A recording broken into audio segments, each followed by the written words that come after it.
Agora você vai ver um cantinho do Espírito Santo, onde o português fica em segundo plano ali nas conversas entre os amigos, nos ensinamentos de pais para filhos. A língua materna de muitas famílias é o pomerano. Mas eu não vou contar muito dessa história não, sabe por quê? O Enzo Teixeira foi até lá, sabe onde? Itarana, não é isso, Enzo? Você viu de perto essas conversas, você conseguiu entender alguma coisa, Enzo, do que eles estavam falando por lá? Eu não entendi, foi nada, viu, Gabi? Olha só, eles realmente falam pomerano. Falam pomerano na rua, falam pomerano nas escolas. E foi isso que a gente foi conhecer lá na comunidade de Alto Jatibocas, um distrito, uma comunidade da cidade de Itarana, que fica aqui na região noroeste do estado. Essa região, ela recebeu muitos imigrantes pomeranos que fugiram da guerra. A Pomerânia nem existe mais, era um território que ficava entre a atual Alemanha e Polônia, lá na Europa.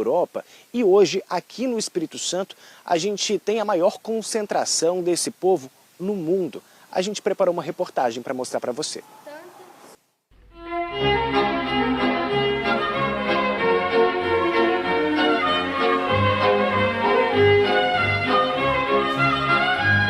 Mesa organizada, livros nas prateleiras. Tudo parece como em qualquer outro escritório de advocacia no Brasil. Mas basta prestar atenção para perceber que aqui tem algo diferente. A língua é incomum para a maioria dos brasileiros, mas aqui nessa comunidade, não. Assim como muita gente nessa região do estado, o Ivan prefere se comunicar na língua que aprendeu desde criança, o pomerano. Aprendi o pomerano com os meus pais, né? Desde a minha infância.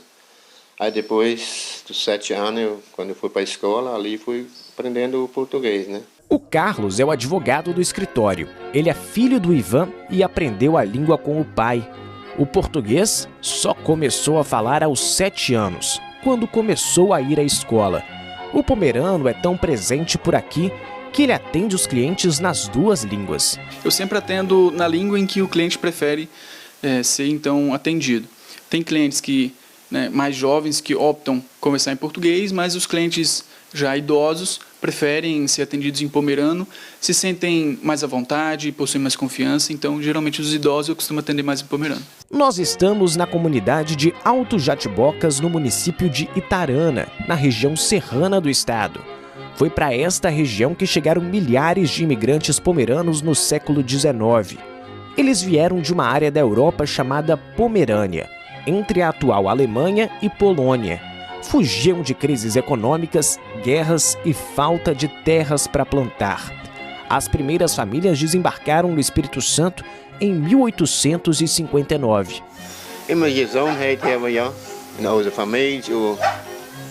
Gente, estou escutando a conversa, queria saber, essa cena é comum aqui em Itarana, as pessoas conversando assim em pomerano? Sim, muito comum. Em todo lugar que você for, você vai encontrar alguém falando pomerano. Que legal, gente. Queria saber então de vocês acham importante manter essa tradição aqui em Itarana? Com certeza, né? Isso é uma língua muito bonita que ficou entre nós aqui e grande parte do pessoal ainda está mantendo essa língua, né? Hoje já o pomerano é muito forte entre nós, né? A língua pomerana ainda é falada dentro de casa, nas igrejas luteranas e até nas escolas.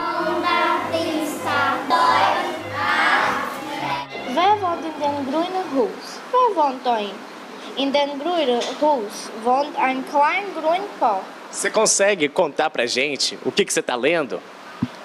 Quem mora na Casa Vermelha? Quem mora lá dentro? Na Casa Vermelha mora uma bonita galinha. A iniciativa de ensinar o pomerano nas escolas já dura mais de 2 décadas e busca preservar uma língua que praticamente desapareceu na Europa, mas que continua muito viva aqui no interior capixaba. Hoje, estima-se que mais de 140 mil descendentes de pomeranos vivam aqui no Espírito Santo. É a maior concentração desse povo no mundo. Garantir o pomerano na grade curricular é uma segurança que a gente tem desse direito das crianças de terem a língua materna. A gente precisa preservar essa cultura, porque a maioria do nosso município é pomerano. E as famílias também conversam. Então a gente precisa de trazer isso para a escola, para eles também se sentirem pertencentes dessa cultura e a gente garantir para as próximas gerações. Nessa escola, quem ensina a língua é a Brunélia. Ela aprendeu o pomerano da forma mais comum, dentro de casa. A aula hoje é sobre os membros da família. Muito importante de ser trabalhado na escola, né? Porque envolve a família no contexto no geral, né? Igual o parentesco familiar, né? Que é fota, que significa pai, muta, que significa mãe, braura, que é irmão, schwester, irmã, prim, que são os primos. E aí as crianças estão aprendendo tudo isso aqui. Isso aí, e eles adoram essa aula de forma mais lúdica, né? Por isso que eu sempre tento trazer algo diferenciado para chamar a atenção deles. Eles adoram musiquinhas, jogos, brincadeiras. O que você mais gosta da aula? É quando a Brunélia fala pomerano com nós e com aquela latinha lá que pra gente aprender a ler. Aprende bastante? Sim. Como que você aprendeu a língua?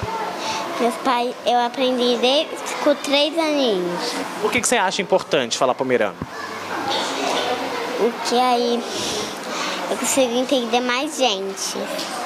Mais pessoas, né, que falam, por exemplo, só essa língua aqui, né? Uhum. Aí você consegue entender melhor essas pessoas. Sim. Os alunos têm 2 aulas por semana da disciplina. E a Yasmin tem um motivo a mais para aprender. Porque na minha família tem muita gente que é pomerana, aí eu tenho que conversar com eles em pomerano. Eles não falam português? Falam, só que meu avô e minha avó não. Sua avó e sua avó não falam português? Não. Eles só conversam em pomerano? Sim. Você acha importante isso para manter a tradição, a cultura? Acho.